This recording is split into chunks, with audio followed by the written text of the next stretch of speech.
Hello and welcome back to another video. Welcome back to the YouTube channel. And welcome back to another live stream, not another video, but you know what I mean.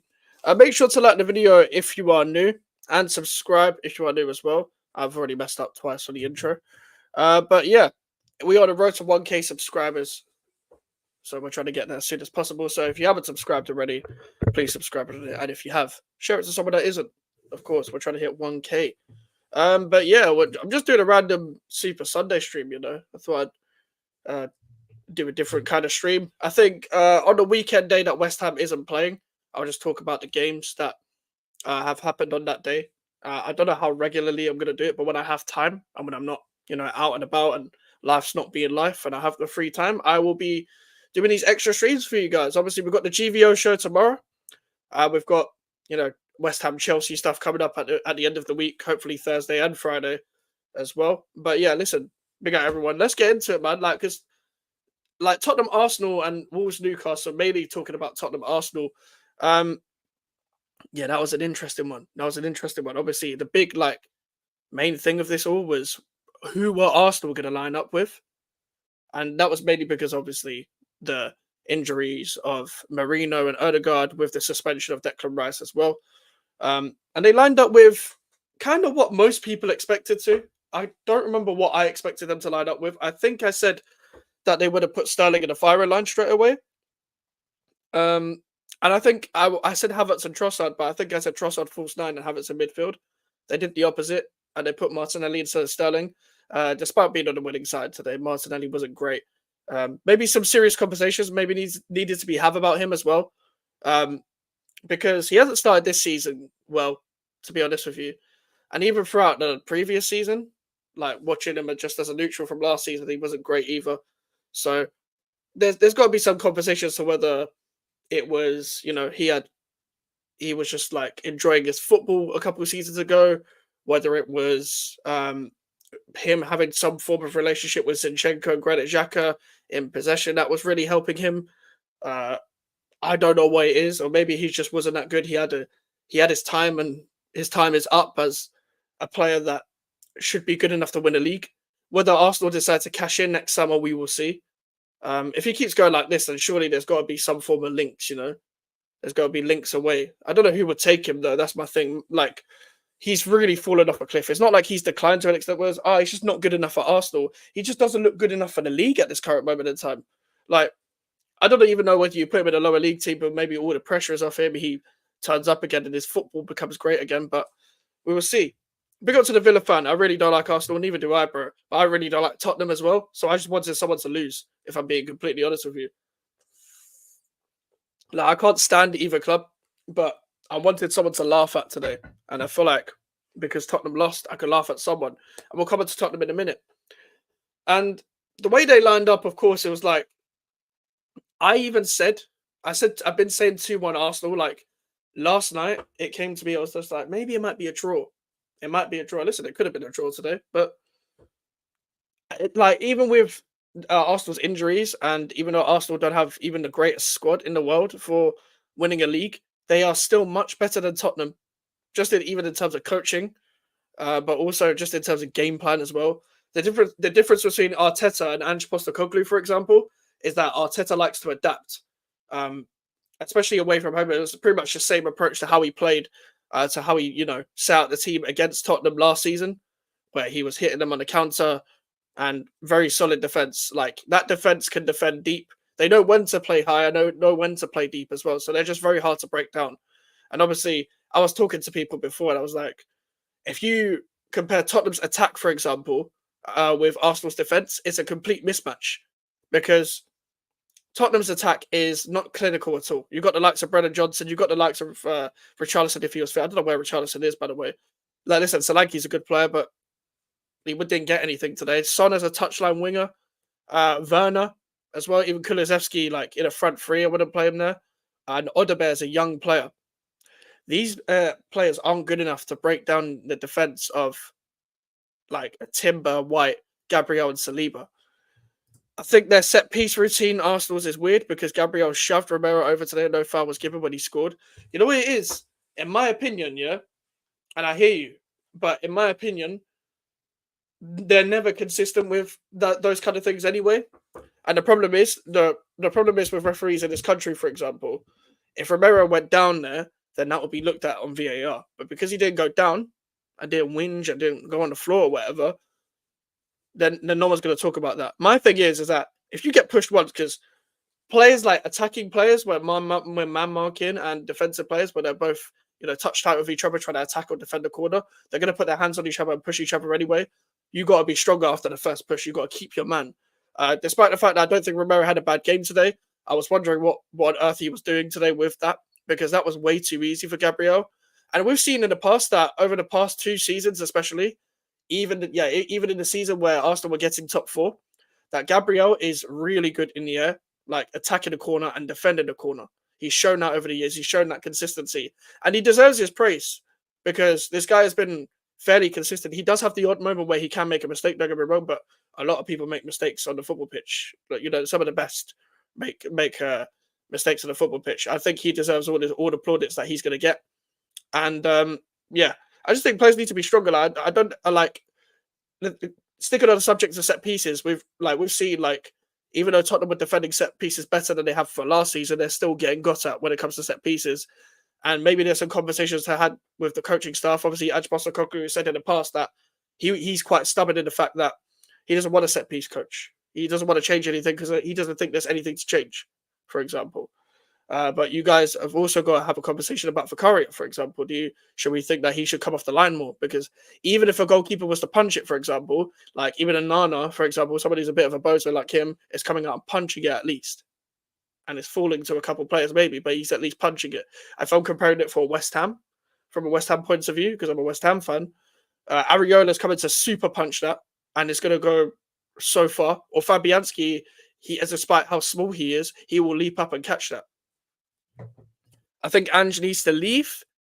He just doesn't strike me as someone who will bring Spurs to success. Can I be honest with you? Don't get me wrong. I do think Ange is a problem when it comes to tactics and stuff. But I just don't think their strategy is good enough. I'm gonna come. Let's talk about Tottenham because you brought it up. So let me talk about Tottenham. The main problem is Daniel Levy, because this guy is very good at running a club in terms of financial aspects and the commercial aspects and stuff like that. But like most owners in the top 6, the guy only wants top 4. So the guy will back you to a certain extent to thinking that you'll get top 4. Like, for example, if Tottenham don't get top 4 again this year, I suspect that Ange may be let go and they'll bring another manager in. They'll back him for his first season and then you'll go on the same cycle. I even tweeted this months ago. The same 2-year Tottenham Hotspur cycle is, for example, they hire a new manager, they overgas it, they back him, they have a good run, they fall off, and then there's conversations to be had about the manager's tactics. Ever since Pochettino has left, it's the same conversations we've been having as neutrals and Tottenham fans have been having when it comes to Jose Mourinho, Antonio Conte, and Ange Postecoglou. Now, here's why I come onto the manager. You cannot set your side to play on the front foot and not be able to break down a defense that is even slightly organized. Because whenever Tottenham come up against a defense that is even ever so slightly organized, they struggle. We saw this against Newcastle, especially in the second half, where, don't get me wrong, they were on top for a bit. They got a lucky goal. But you make your own luck, don't get me wrong. But they come up against a slightly organized defense and they don't know how to break them down despite having that much of the ball. Ange Postecoglou does not know how to switch it up. Even when they were slightly going for it at the 90-minute stage of the game, there wasn't enough bodies in the box to even affect or give the Arsenal centre-backs any sort of, worry to even think about. You've got to have some form of movement to even affect these players when it comes to, putting it on them to try and attack. I thought Jose and Conte sacking was not needed. They were both right about the club. They were both right about the club. I don't think they made good enough decisions within the club. For example, Antonio Conte approached the games the same way. For example, Antonio Conte likes to throw his toys at the Prem. He was right about Tottenham, don't get me wrong. But in terms of what he was doing on the pitch, he wasn't doing his job necessarily either. Do I think he was the main problem? No. But that was never a match made in heaven because Conte likes to win. Daniel Levy doesn't. That's why people mock Tottenham all the time about the winning mentality, because it's Daniel Levy that's fully installed this bottling mentality. That's why people call it bottlers. That's why people post that Keely clip of the history of the Tottenham is all because of Daniel Levy. With Mourinho, I don't think you should sack someone before a cup final. What happened with Mourinho was, remember, he was sacked on the same day that the whole Super League fiasco happened. On the same day where it was all put out that there was a Super League happening and stuff like that. And they tried to take the burden of the fact that they also approached themselves into the Super League by sacking Jose Mourinho. And you can tell that Levy is a hard man to work. There's a hard man to work with because Jose and Conte have even hinted at it both since. What made it even worse about the Conte thing is that they let the assistant manager take care of the last bit. I remember Stellini took charge of it for a second, and then it changed to Ryan Mason as well. So even with hiring a caretaker, Daniel Levy doesn't know what he's doing. Now, here's the problem with Tottenham fans, for example. I watch a lot of YouTube, like what I used to. I watch a lot of YouTube in the football space, but I watch a lot of other clubs. A lot of other fans talk about their clubs, for example. I don't have as much time as I used to when it comes to that. But what I've discovered is that there's a lot of Tottenham fans that are kind of like, they work within the media, for example. So they're going to be on like the case of, why would we ever, be against Daniel Levy, for example, because of what he's done for the club. The look what he's done for the club tax. Every fan base has that in their group. We have it. I'm sure you guys have it as well. And that was a big problem. So when there's no unity in the Tottenham fan base, you're never going to come to a conclusion where you can all protest for the same thing. Now, I remember around the end of the Antonio Conte stage, it turned to Ryan Mason. They lost to Brentford at home. The fans were booing in the last home game of the season, and they turned up the music in the stadium louder so they could drain out the boos. Like, when it comes to not caring about their fans, listen, no club cares about their fans in the Premier League. I hate to break it to people. No club actually does care about their fans. But Tottenham are probably one of the worst when it comes to not caring about their fans in the first place. Listen, long may it continue, but my point is that's the problem with the club. Like, for example, Villa fan, I'm pretty sure they hired your director of football.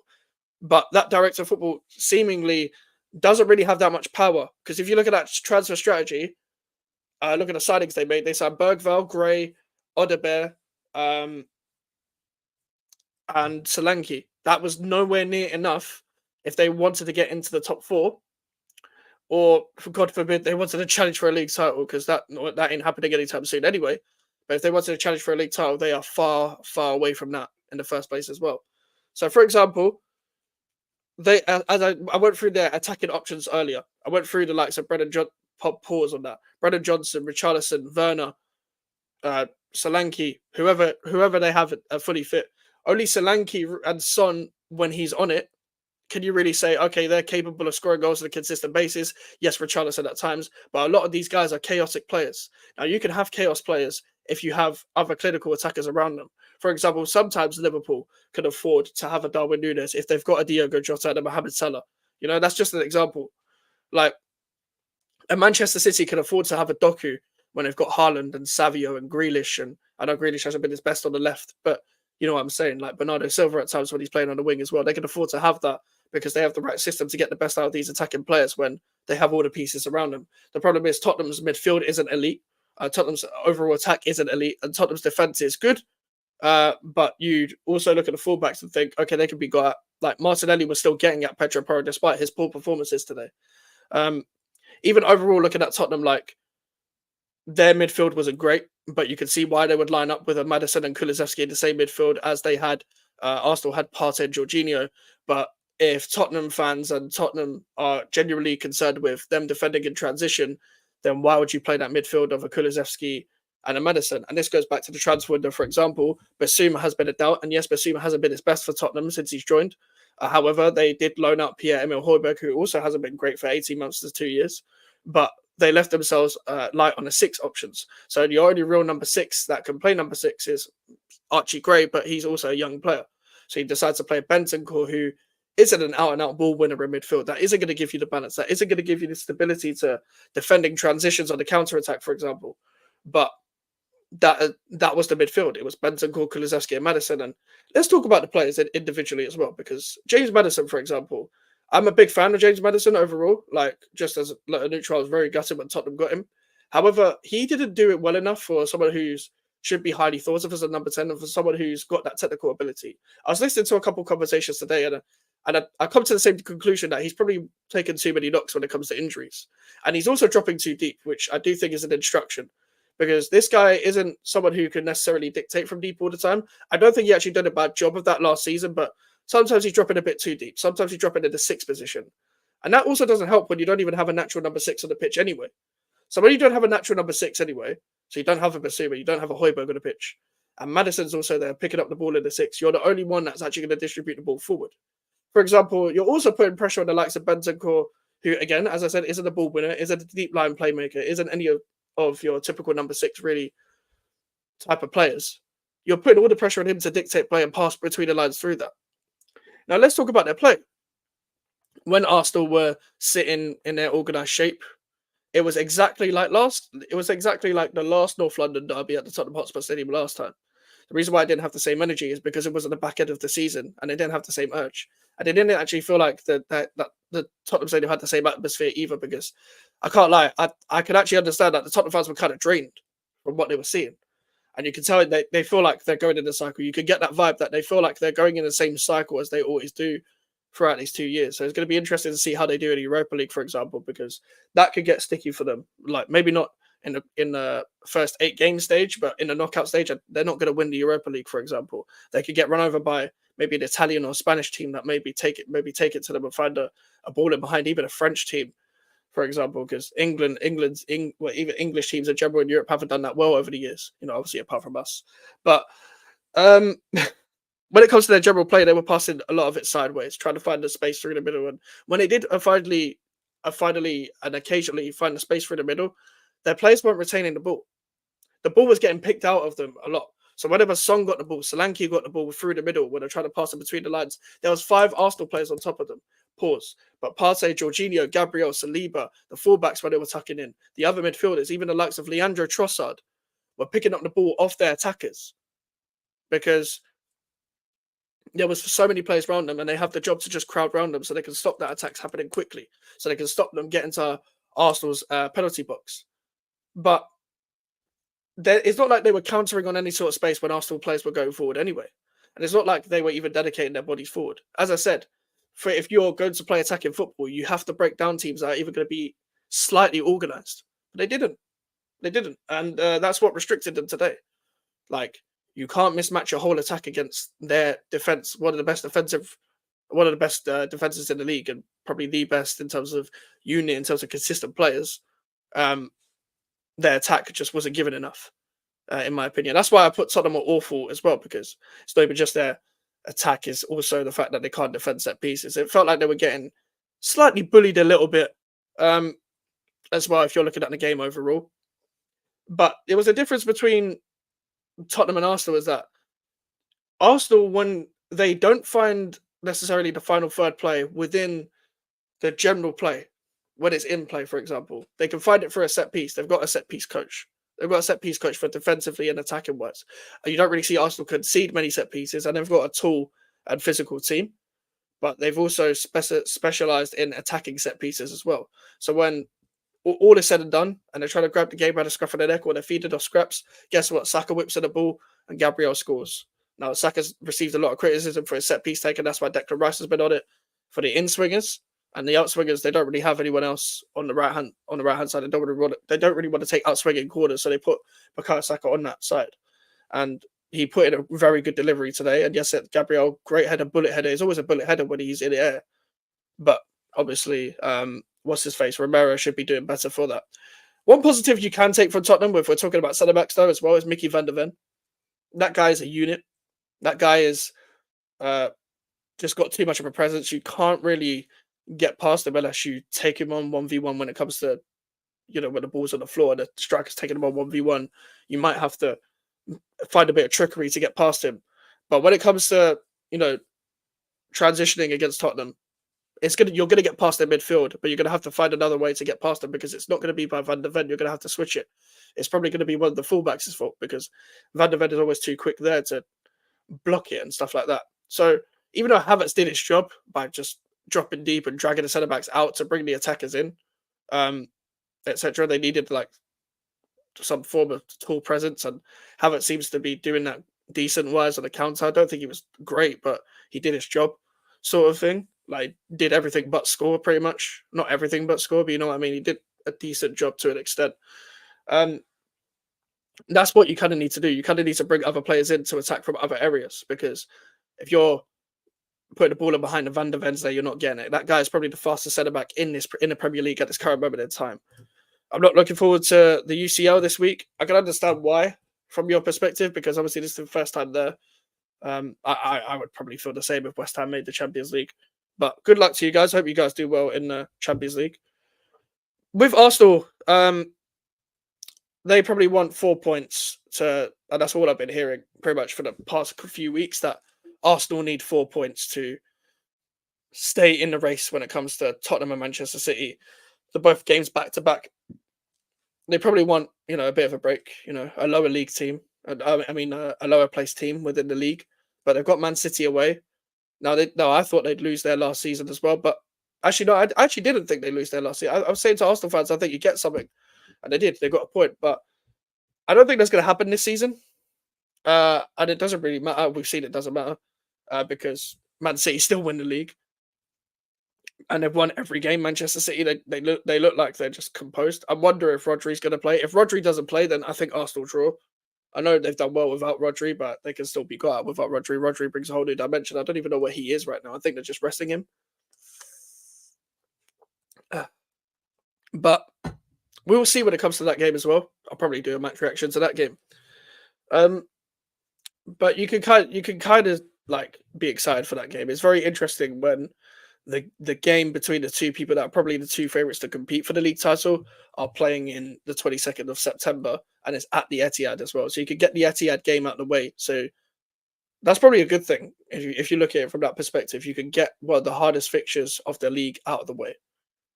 You got to go there to win, though. They'll probably play on the counter. They'll approach the game the same. They'll have Declan Rice back, so that will help them physically. So I'm assuming I don't even know who you take out Jorginho and Partey, because I don't think either of them should be a starter faster, which is what I think is going to hinder them is, that third man in midfield. I think they have a real dilemma in midfield, because you either play Rice deeper, let's say everyone's fully fit, you play Rice deeper, Marino on the left, but then Rice doesn't pass well enough between the lines, according to them, because that's why they brought Jorginho in for the back end of the season. Or you play Partey and Rice or Jorginho and Rice, but then again, physically, they can be got at because Jorginho and Partey would be the sitter. We've seen what it's like when Thomas Partey is being run at for the likes of João Pedro and Morgan Rogers, putting Partey and Rice on the floor. And also Rice hasn't been really developed as a number 8.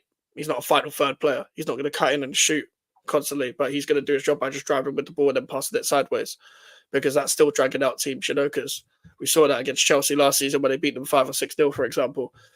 But it's going to be interesting to see how their midfield pans out. But then again, when Marino and Odegaard come back, they're not going to be fully fit straight away. They're going to have to settle in.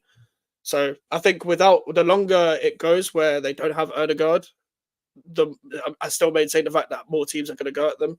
It's just more of a clash of styles sort of thing. That's why I don't think they're going to, score against Manchester City, for example, because Man City don't really concede on set pieces. That often they have a set piece coach as well. They don't really concede from a set piece. Obviously, Arsenal can get at them. They'll probably find a way, to maybe get at them from a set piece. I don't think they score from a set piece though. And people like Ruben Diaz, for example, John Stones and Kanji aren't going to be as weak as what Romero just did for that corner, for example, as well. So that's what was really I'm looking at, really. And you see Erling Haaland's on form. Gabriel Saliba did a job on him. Last season. Man marked it tight, kept it tight. I think Arsenal will approach the game the same. But the likes of, if Arsenal was to get a result at Manchester City, I think the likes of Bukayo Saka's got to step up. Remember, they didn't score at the Etihad last season still. Despite the fact they defended really well, they didn't score. So we're going to see what happens. I still think there's no way Man City don't go out and at least score one against Arsenal this time. I think as well, it depends who Man City play in defence. I think if they play Kyle Walker, Man City's defence is going to be got out quite a lot because Kyle Walker's done out. But Rico Lewis on the right and they play someone else on the left, maybe it's Gavardio if he comes back. I don't know whether Gavardio's fit or not. I know he didn't play on the weekend, I don't think. He didn't start from what I saw. I know Rico Lewis played left back and Kyle Walker played right back. Vicario is so bad, but Vicario's bad. I think Vicario's decent when he's not on a corner. But the problem is, my two problems with it is that your defenders have to give you protection around the post, which is what Spurs haven't done when they've conceded corners, but also your goalkeeper cannot just stay on the line all the time. Like you've got Emi Martinez, for example. As I said with Fabianski and Ariola, they're not letting that slide either. Your goalkeepers have to be. Your goalkeepers are sweeper keepers anyway. They're sharp off the line, and that's what he's shown to do. But he hasn't shown so that he's sharp off the line when it comes to corners. So that's something they've got to look at. But he's still a good goalkeeper, in my opinion. Just that's going to be a weakness, and that's what everyone's going to target. I'm pretty sure we did that to them last season in our home game. So that's how we scored against them, and we were terrible. But you're going to see that when it comes to whoever they have next and whoever they have next after that. Everyone's going to be looking at it because everyone else has a set piece coach. Ange needs to, stop being stubborn and get with the time sort of thing. But overall, when it came to that game, I actually still quite enjoyed it for a game that was 0-0 for a really long time. It still had that derby spark about it. I think the best derbies are probably the non like big team games, like the lower league derbies. However, I think that's the best big team in the Premier League game. So that's like the best big six game, in my opinion. I've always liked watching that derby just as a neutral because it's always been entertaining, in my opinion. Still had that fire about it. It was just, I think both teams probably could have played better. And it's very rare that you don't get like a high scoring game. Like it's usually like a 3-1, a 2-2, or whatever. But you didn't even get that. You didn't get that. You got 1-0 to Arsenal. You got 1-0 to Arsenal. Typical. But that's like. What I will say as well. I know it's September. I know it's the fourth game of the season. But Arsenal did this last season where they were, scrapping over the line to get a win at the start of the season. The Crystal Palace game, etc., and the Nottingham Forest game. Can you really be doing that at the start of the season? That's something you do like for the end of the season, where it's like the business end of the season. It's not about performances; it's about results. Like, surely the first half of the season, I know people got to settle in. There's international break, there's constant interruptions, etc. I get that, but everyone has the same international break. Everyone has the same break. So, is it like, can you really have an excuse for that? Like, surely you've got to perform slightly better. And Arsenal haven't really been doing that for a while, but they've still got results. They still got over the line because their defense is sensational. Arteta learned from 2 seasons ago when he was having Zinchenko inverted and stuff like that. Like that hindered their defense. That put Gabriel, White, and Saliba to the slaughter. Pretty much, they got slaughtered in that first season where they were challenging. So there's a credit to them. They've really improved in that sense. It's just their midfield and their attack is where you question them. Like the likes of Bukayo Saka cannot be performing like that against Manchester City, for example. The likes of Martinelli definitely cannot be performing like that against Manchester City. Do you put Sterling in against Manchester City? From an Arsenal perspective, I think you do because Trossard will probably play the 10 again. And I think they use that Trossard Havertz thing really well. So tactically, they got that right as well. But it's like I think Ange Postecoglou could be in trouble. Could be in trouble because, like as I said, coming up against organised defences, there's going to be a lot more teams that are going to maybe not be as good as Arsenal defensively, but they're just going to be slightly organised, and Tottenham are going to struggle to score goals. The reason why Tottenham battered Everton is because Everton are horrible. Like you saw the difference. Like Everton were organised and were obviously defending well against Villa for certain points of the game, but Villa still found a way because of the quality they have. And because Everton bottle it, and they don't have the mentality to keep it for 90 minutes straight. We saw that within the Bournemouth game as well. So there's going to be defenses that, for example, when you go to, even against us, I don't think we're great. I don't think we're a good team at this current moment in time. But I still think coming up against us, they would struggle to get past our defense if we was to play our best defense. Because of Wan-Bissaka and Tadiba. Let's say we played Wan-Bissaka, Tadiba, Emerson and Kilman as a back four. I think they struggled to get at that, for example. They'd obviously struggle to get at Man City defense, in my opinion. I know they are Man City's bogey team, but I don't think that any of that stuff will come into play this season. Pardon me. Who else? Who else got organised defense? There's other teams, but they're not coming to my head. Even Villa, for example, but the way they play hard on the pitch, like Tottenham have runners in behind, but they don't know how to stay on side. Like the likes of Son, Werner, only Solanke maybe knows how to stay on side. So they're going to be trapped in that a lot. And Villa can be very organised. So that's one team as well. Like there's going to be so many teams that are going to go to their stadium, especially, and be like, break us down. And they can't. They're just going to go off chaos and luck and own goals to try and get them goals because Solanke ain't getting anything. Solanke wasn't getting anything. Solanke did all he could today because Gabriel dealt with him really well. That's why he probably deserved man of the match. But also, it's because the type of deliveries that Solanke was getting, he couldn't really do much with. The guy's more than just someone you can lump in the air with. But at the same time, Arsenal cut off every sort of passing lane that they could to even get the ball to Solanke's feet, for example. So there's also that as well. We're amazing. Yeah, genuinely, this is why I predicted Villa to finish top four again, because I said the exact same top four, because I think Villa done well in the transfer market, and I don't think anyone else has gone beyond what they have to even like really properly threaten the top four. Maybe Chelsea if they properly click, but even against Bournemouth, I didn't think Chelsea were sensational, but they have options. It's just they got to find the right 11 to click, and their squad isn't as big as people say it is. They've just got a lot of players that are, rotting away, etc. They've loaned out a lot of players as well, so it's a bit of an exaggeration. I'm kind of sick of hearing about it as well. I honestly don't give a fuck how many Chelsea players there are, but for example, if they find an 11 that clicks, for example, and Jackson can be on form, then yes, they can maybe get top four, and that Cole Fofana partnership can maybe gel a bit more. However, that's probably the closest one to the top four that finished last season. No, Liverpool lost to Nottingham Forest, but they are still miles ahead in terms of the third best team in the league. That's why I think the same with Villa as well. I originally predicted for Tottenham to finish fifth. I'd probably change that now and probably put Chelsea there. So like I put the predictions today in a group chat. Like I probably changed that. I think I said Man United seventh and then Newcastle eighth, and we'll probably get onto Newcastle now. Let's talk about Wolves Newcastle for a bit, and we'll maybe get onto other things. But if you want my opinion on every Premier League game, join us tomorrow at 8 p.m. for the GVO show, because I'll be joined by Alfie as always every Monday, and we're going to talk about every Premier League game. Oh, bro! As soon as I started mentioning Wolves, Deck, what happened today, man? Bro, what happened today, Deck? Like, because you had Newcastle for a very long time, yeah, and I suspected this game was going to be quite boring, and Gary O'Neill is starting to confuse me, if I'm being completely honest with you, because at times I was seeing Semedo receive the ball in the midfield role, and then Mosquera overlap as a right centre back in a back four, which is what I was really confused at times tactically as well. Craig Dawson was obviously there as well. Big up to Craig Dawson. We couldn't score in a Bruffle. See, goals is like another struggle that it's just long, because I know you guys let go of Neto anyway, but let's say Neto was even there.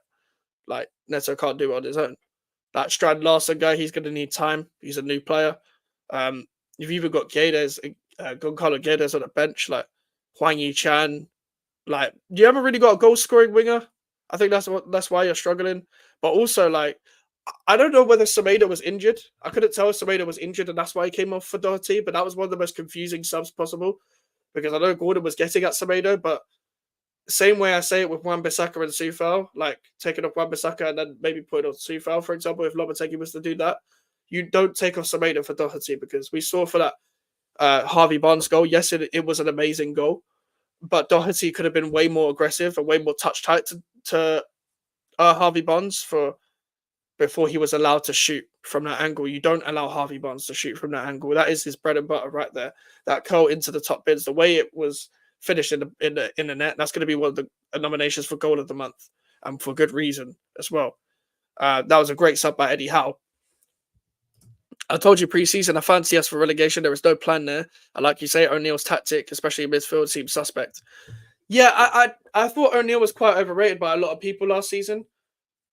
The reason why I didn't think relegation just because I thought there was a lot more worse teams, but stupid me predicted Nottingham Forest and Brentford to go down, but I also put my neck on the line and said Southampton and Ipswich would stay up. Now, Ipswich, you never know with them. They look the best out of the promoted teams, but then Leicester look way better than Southampton, and I predicted Leicester to finish 20th. It's probably going to be Southampton that's going to finish 20th. I watched them in the weekend, and I'll talk about them more tomorrow.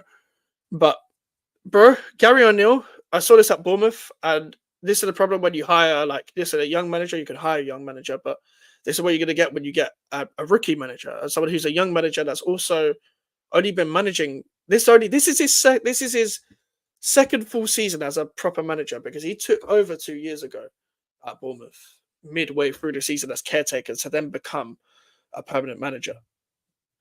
Us and Everton are having an away day at Blackpool next season. That's the thing with Everton. You never know with them. Like they always pull it out the back. But as I said, it happened to Wigan, it happened to Sunderland, it happened to Derby, it happened to Bolton, it happened to us at one point. You go down eventually if you keep, you know, just about staying up. So also there is asset stripping going on at Molyneux with the sales of later seasons. Man, it's not looking good. Like I don't know where Totti was. I don't know where Santiago Bueno was. So I think you guys are maybe struggling for a centre back partnership as well. Obviously, Mario Lamina, it was a good goal. It was a good goal. The way it was dummied and the way Lamina slotted it in, it was a very good work. It was a very well worked goal. But you guys seem to be relying on Mario Lamina way too much, in my opinion. He seems to be the only guy that's trying to grab the game by the scruff of the neck. Only one that's got that spirit to fight for the club, but also has got the technical ability to like as well and staying consistent with that ability at hand. It seems like everyone else seems to be going too up and down when it comes to their performances. Um, Even if I was to look at it from a Newcastle point of view, I thought Wolves had Newcastle. I thought, wow, Newcastle, this is terrible. Like, what are you doing? And I was very confused when Alexander Isak came off. I'm going to assume it was because of a knock, but putting Harvey Barnes on did help. Gordon up front, obviously, Gordon didn't really do anything up front. He did well in the first half, getting at them on the left wing, but they seem to be really wasting talent. They sold Minte and kept Murphy, and then didn't sign a right winger, and they didn't sign another centre back either. And they had Dan Burn at centre back. Wolves had chances by exploiting Dan Burn and isolating him and getting the ball in behind to really get him in a dangerous positions and stuff like that as well. But they had chances, they just didn't put it away, and that's going to be a problem. What I don't get as well, Wolves changed to a three at the back against Nottingham Forest because I thought the four at the back thing wasn't working. They changed back to a four at the back today. So they prepared all pre-season for a certain formation. It hasn't worked in the first two games. They then changed the formation to what they were going from last season, to then only change it back to then lose, which I don't get. And it seems like Gary O'Neill seems to be playing football from the back with players that are not special, that are not got any specialties and playing the ball up from the back. It's not the most technical team in the world either. It's a shop window for Mendes sales. Kind of sad, mate, to be honest, because I do not think O'Neill gets any say in the players. That's true. That's probably true, you know. That's probably true with the way you guys work as well. Where is Pedro Lima? Is that his name, Pedro Lima? Where's Lima, the right back? I thought he should be there with Doherty. I'm going to assume he's injured because that guy should be playing if Semedo's not playing. And I know Semedo had a good season last season, so that's why Semedo has been the starter. But I'm confused where he is, for example. Obviously, with your striker options, who's scoring the goals? Like, as you said, who's scoring the goals? Exactly where is he? He has got a work permit now, though, bruv. Like, if you even the fact that you don't know and you're a Wolves fan, that's worrying. So maybe Wolves were going to be much worse than I thought, but even Newcastle weren't even good today. They just had moments of madness that allowed them to score. Like that Fabian Schär goal, you couldn't write it. You couldn't write that Fabian Schär goal because he took the ball from outside the box and then it just deflects and then it goes in. But they needed their centre back to give them a spark because their striker came off. They put their best winger up front, and Longstaff was sticking out. So Tonali came on. He obviously made a difference because Longstaff is awful. But Fabian Schär took the shot and it deflected in, and then it sparked them. And then Harvey Barnes scored. I couldn't believe that Newcastle were even in front. Shades of Tevez at your place. They use this as an entry to the Prem chance and then get that work permit. It's a joke. Yeah, it's mad. And you hijack that deal of Chelsea as well. That Chelsea were getting him. So I don't know what's going. I don't know what's the details with that, but that's not great. That's not a great look. If we're being 100% honest, that's not a great look at all. Where do Wolves go from here? Where do Wolves go from here? Because Gary O'Neill hasn't won a game. I'm pretty sure Wolves are on 1 point. I don't know who they've got next, but he's going to have to fix up as well. So the latest managers that are under pressure is like Deitch, O'Neill, Russell Martin. Naturally, Steve Cooper and Kieran McKenna are going to have pressure, but not as much pressure. Like you can see more positives in Leicester and Ipswich than the other three that I've mentioned. Ten Hag at Man United's always going to have pressure because he isn't good enough, but he's being Southampton to give him a bit of breathing space. I think Lopetegui should be under pressure, but I don't think he is.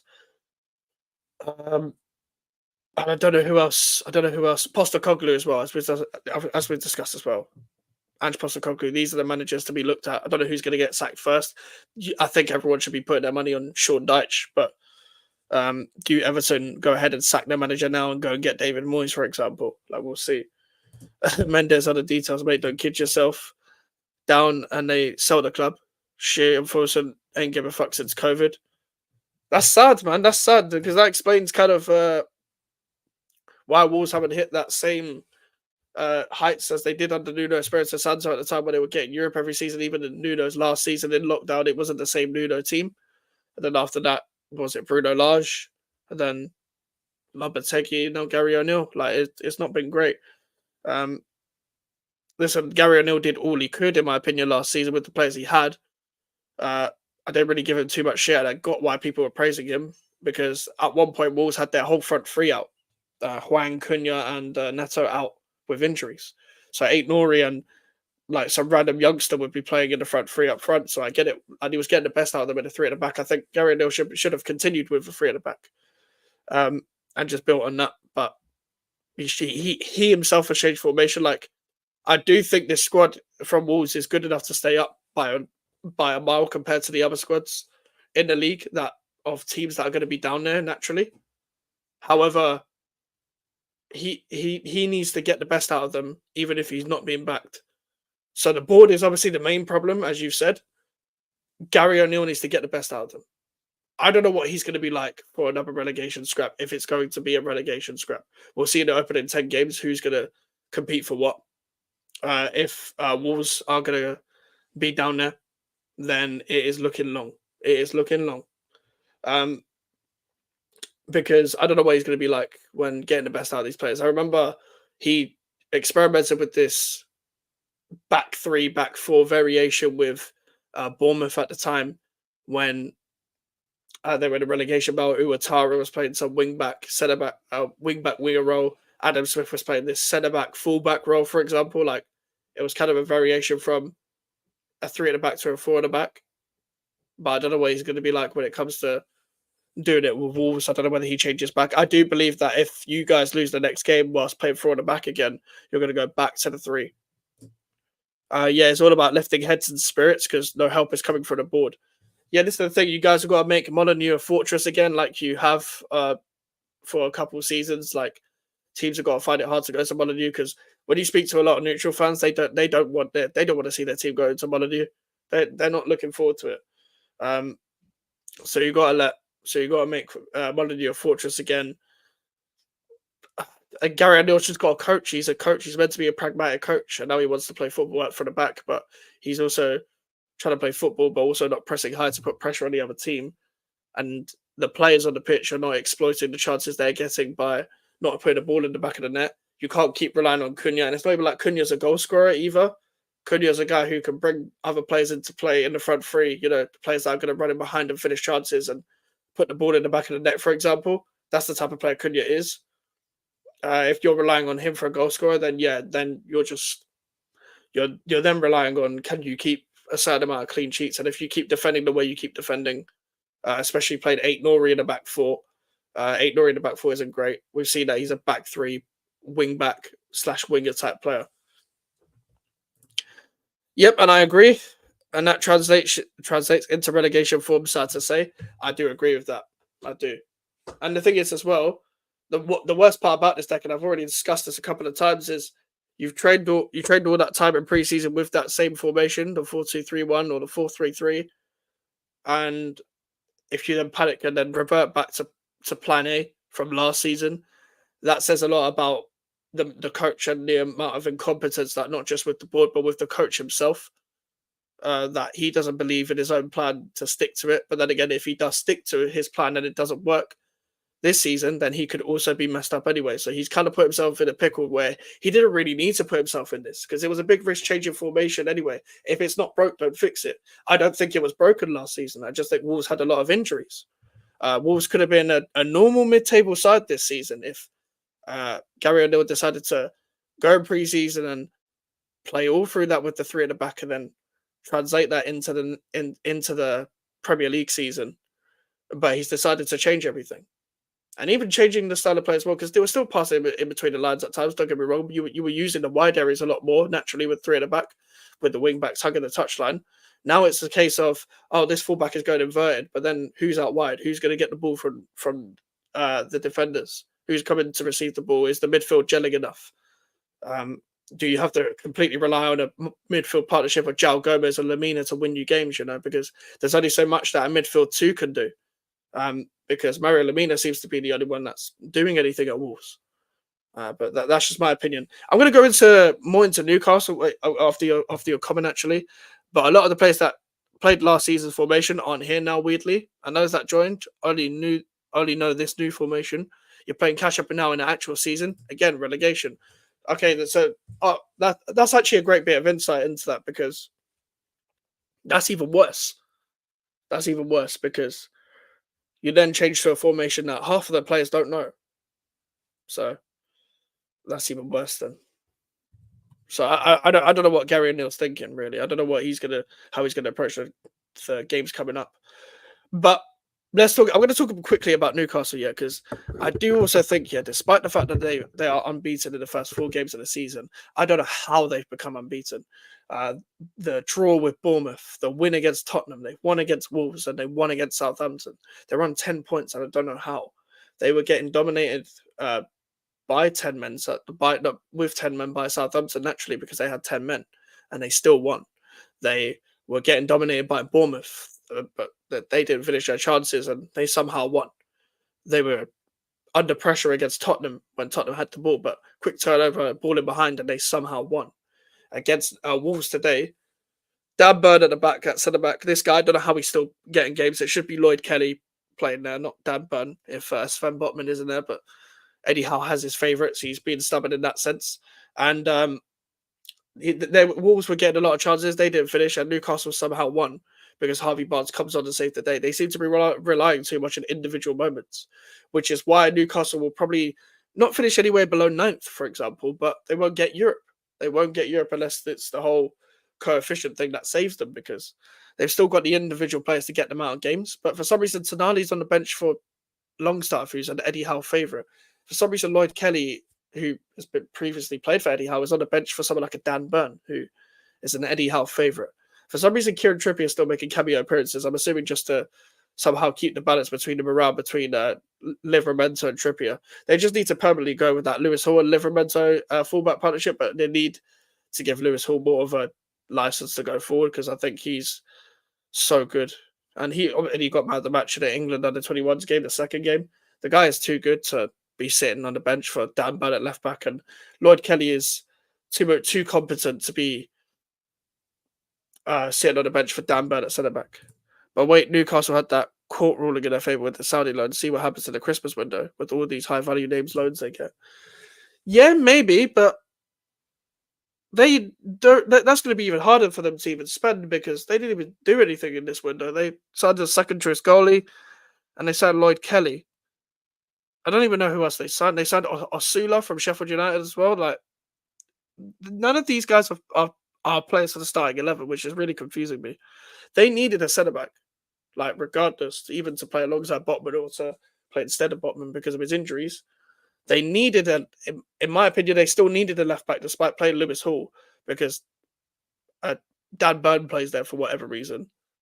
And they need a striker that's going to stay fit, because Callum Wilson is still injured. He's still about, and Isak does have an injury in him. And if he gets injured, they play Gordon up front, which isn't good enough. And they could deal with the midfielders they have for now, but they need to play Tonali. They need to play Tonali, Guimaraes, Joelinton as the midfield three. Some of the Newcastle fans even pointed out that maybe they should have signed a number 6 and played Guimaraes alongside them as well. So to even balance the midfield, because Guimaraes isn't really that natural 6, but he's so good on the ball that it doesn't really matter. I don't think Newcastle are going to have that same defensive solidity they had 2 seasons ago that got them into top 4. And where they barely conceded any goals, and their problem was mainly score a goal, so that's what allowed them to have a lot of draws. but they defended really, really well.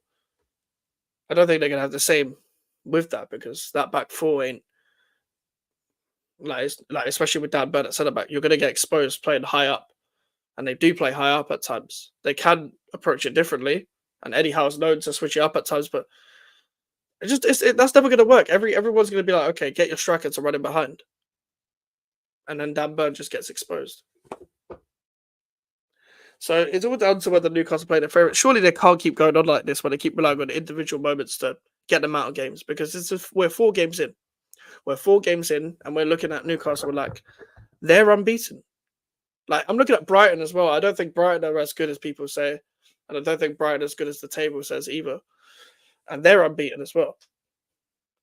Two of those are draws. Don't get me wrong, and one of them was a draw to Ipswich, and I didn't watch that game, but I don't think them two are as good as the table says. And I think you're bound to see a Newcastle team that's gonna go on a run of bad performances and bad results, in my opinion, put together because there's only a matter of time before they get got at. And they've left themselves so light within the transfer window. Your right wing options within this project of under this new ownership cannot be Almiron and Jacob Murphy. Jacob Murphy is a good player to come off the bench and good player that to play in the squad, but you're wasting a front three by having Gordon and Isak there who are gonna both be valued by Newcastle for 100 million plus. Whether you guys think they're valued at that or not, whether I think they're valued at that or not, is not the point because it's a seller's market and they're going to value them at that. And they haven't spent any real money because of whatever's going on with the FFP rules and PSR and all that nonsense. They're trying to find ways to generate money. I even watched a Amazon documentary they did basing on the 22-23 season where they were looking for different ways to generate money so they can spend money. And they were struggling then. So I'm assuming they're struggling now. The problem is with Eddie Howe now, he's if he is too stubborn, he's gonna be under pressure sooner than he thinks. But also for Newcastle to generate any money, Eddie Howe's just gonna have to get the best out of what he has at this current moment in time.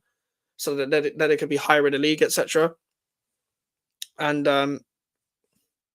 then they can generate whatever they want and then maybe capitalize on that. If they don't continue to capitalize on that for seasons to come, then you're going to see the likes of Gibberish and Isak and Gordon linked with strong moves away instead of, just being linked with them like, oh, Isak's linked to Arsenal, but Arsenal aren't getting him. But, oh, Gordon's linked to Liverpool. Well, Liverpool didn't pay the money to get him. That's my thing. Now if they don't capitalize on the players they have, don't build the team around Gibberish, Tonali, Livramento, Gordon, Isak, those main five, and Botman if he's fit, and Joe Linton when he plays well. Then you're going to see the decline naturally. You're going to see the natural decline because they haven't capitalized. And I don't get the stubbornness for playing the same players, and I didn't get the sale of Elliot Anderson just for PSR. Surely you could have found another way to benefit yourselves in terms of PSR and selling Minter to Brighton. I'm not saying this Minter guy is, the be or end all or the finished article at all, because this is going to be his first season in the Premier League. But he's surely a better option than to have someone like a Miguel Almiron who's it's not great. Let's be honest. I know he had that purple patch 2 years ago, but come on, purple patches can't save everyone. Will Liverpool pay the money that Newcastle would demand for Gordon, you reckon? Probably not. My thing is that if they don't spend big on other positions, they might just pay for one player and then not really pay for anything else. They only signed Chiesa, and now that they've signed Chiesa, let's say they keep all their attackers that they have, then they're not going to pay the money for Gordon. It also depends if Mohamed Salah goes. If Mohamed Salah goes, they won't go for Gordon. They'll probably trigger a release clause from Mohamed Kudus instead. That's my feeling going into that. I'm sorry, my fellow West Ham fans. I think we got to be afraid of that next season, regardless of how Kudus plays this season. There's going to be club sniffing, and his agent is going to be putting stuff out there. So regardless, we're going to have to be worried about that as well. But I think from their perspective, they're mainly going to be looking at the fact that, okay, we've signed Chiesa. We're not probably not going to sign another player that's going to play on the left side. Like Chiesa was signed as a Salah backup, for example, I think, and someone that can fill in on the left as well. But if Salah leaves, they need another right winger option. So they're probably going to look to Kudus more than Gordon. However, if they don't spend in other positions as well, they see another opportunity, and maybe Luis Diaz leaves, then yes, they would pay the money for Anthony Gordon. What's it called? we'll see if they go back in for Zubimendi. He seems to want to stay at Real Sociedad, for example. I still think they need another number six. They probably need another centre back. I know the Virgil van Dijk contract. I'm not even going to look at that as something concrete. I think Virgil van Dijk will stay, but even with Virgil van Dijk staying, for example, they've got Van Dijk, Kwanzaa, Kanate, and Gomez as centre back options. I think Gomez might leave. Gomez has been linked with a move away for about 2 years now, where he's been linked to clubs. So for the past like 4 transfer windows or whatever it is, so he's probably going to leave, and then they're going to need 4 centre backs or another centre back to fill in that 4 centre back quota. I don't know if Trent is going to sign a new contract or not. I'm going to assume he is. I don't think he's going to go to Real Madrid. But however, if Real Madrid keep lurking, then they're going to need another right back, and they can't replace Trent. You can't replace Trent in this world. There's not a player like Trent. Yes, he's not the greatest defensively, but I'm taking his highs with his lows, in my opinion, with his final ball ability. Yeah, I thought there were more attractive wingers in the Liverpool mould. Do you want to be fair? The general market isn't great. Like, for what's available, if you're looking at Liverpool's point of view, you kind of got to look at who could a coach squeeze out of, sort of thing. Like, who could he get more out of that isn't there, rather than what kind of winger they can get. Like, they needed a starter. I said this on my appearance on Never a Foul, where they were looking at, they did the same thing they did with the DM position, where they were looking at a target for a very long time in Caicedo or Lavia. They missed out on both. Didn't get the deal over the line. So they went last minute and got Wataru Endo, who hasn't played much since. With this time, they were linked with Anthony Gordon throughout the whole transfer window. Couldn't get Anthony Gordon over the line. So what they did, they found a cheap option, found an opportunity, and got Chiesa. Liverpool only sign players based on opportunities rather than any sort of strategy, in my opinion. And that's happened over both regimes, over both director of football regimes, under 2 different managers as well. Which, if you're looking at it from a Liverpool perspective, can be a concern. But that's the thing with Gordon. Like, going back to the Newcastle thing, circulating it back to Newcastle. These are the kind of players that are going to be linked with moves away. But then again, I don't think Gordon's contract is that big anyway. So even if it's not Liverpool, maybe another club looks at the contract situation and like, Newcastle haven't done well this season. Let's inquire about Gordon. So I would be a little bit worried as a Newcastle fan, in my opinion. I know they've won 3 games and drawn 1, but I'm looking out at them and I'm like, you've done nowhere near enough. You've done nowhere near enough in the transfer market for you to be properly competing for Europe this season. So we will see about all of that. We will see. But looking at the defence as well, can a defensive centre-back pairing of Fabian Schär and Dan Burn hold out for the whole season? Really? Can it? As I've said many times, Dan Burn is quite. I think Dan Burn should be, where Jamie Redknapp is right now, in a studio, talking about games and trying to get his punditry career started, rather than, slogging it out against random strikers that I've never heard of before. Because there's going to be don't get me wrong, the final third quality in the Premier League isn't great, but it's going to come to a point where you're going to come up against a team and you're going to concede those sort of chances against different teams, because not everyone's going to miss those chances like other teams have. But then again, Tottenham have done it, Bournemouth have done it, Southampton have done it, Wolves have done it. So maybe the league is just not that good, and maybe you can get away with it. But it doesn't look solid. It doesn't look like the Eddie Howe defense we knew of when Eddie Howe first stepped into Newcastle and was like, okay. And yes, it's different personnel. They had Dan Burn left back who's playing well, Sven Botman, Fabian Schär, Kieran Trippier as a back four that was all on form, etc. And they had a midfield that was keeping them out of trouble. But some of those players hit an expiry date, and we saw that of last season. We saw Jacob Murphy hit an expiry date. We saw, and he can play a role. But Miguel Almiron hit an expiry date. Dan Burn did, and so did Sean Longstaff as well. I'm going to keep the same energy with everyone. Solanke is a flop because it's 4 games in. And listen, you expect instant results from a Premier League player, but I don't even think it's his fault. And I don't think you can call someone a flop after 4 games. I don't like Tottenham, but I'm not going to do all of that. Solanke's a good player. The problem is with Tottenham is that they didn't sign all the pieces around him for him to thrive, because he was feeding off, passes that weren't pinpoint on him. and they couldn't pass to his feet because Arsenal nullified all of that, and also Tottenham's players around him that are playing around him aren't good enough. Solanke would have been a good signing as well if they had signed other wingers for him to bounce off and for wingers to actually, that actually good 1v1. Like, how many times did we watch Brandon Johnson do the exact same thing? Like, let's go back to the Tottenham game, for example. Like, I forgot to mention this. I don't even know if I've talked about it on the stream yet, but did you guys see how many times Tottenham went down the right-hand side today and Brennan Johnson went round the outside on his right foot, put the ball in a box, and then the ball got cleared? Like, bro, it was the same attack over and over again. Brennan Johnson had about 10 chances, didn't put one good ball in, and Gabriel and Timber were like, this is barbecue chicken. And it was nothing to them. It was nothing. So Solanke's getting that type of service. Like, Brennan Johnson's horrible. Horrible player. So one-dimensional. The one time he went on his left foot, it was shocking as well. People are saying Son is finished. As a winger, yeah, he is. As a winger, he is. Was he getting help from his fullback today? No. Was he getting help from the midfield today? No. However, as a touchline winger, the guy is not as effective. He's not as explosive. He's not as quick. And he's not taking his man on. And he's not running around the outside doing his typical step over move that he likes to do around the outside or around the inside either. The guy, he's not great up front either as a solo striker, but now that you signed Solanke there, and you've got Richarlison, he's going to play there permanently, and that's going to be a big hindrance towards Tottenham within the future. They're going to carry on to play Son there because they feel like they already have the options down the centre that they don't need to play human Son there in the first place. So now they're going to look at it like, okay, we're going to play Son left wing. He's a captain of the club, a big game player. He can score a goal now and then. And there's going to be all of that bias, and Son won't get benched this season unless he's being rested for a game. And there's so many games within a week. That's the only time you're going to see human Son benched. And the longer he plays as well, I say the longer he plays, they haven't got anyone else to come in for him that's going to make a difference either. Like Richarlison, if he's fit, he ain't going to help. Timo Werner down the left ain't going to help. What's it called?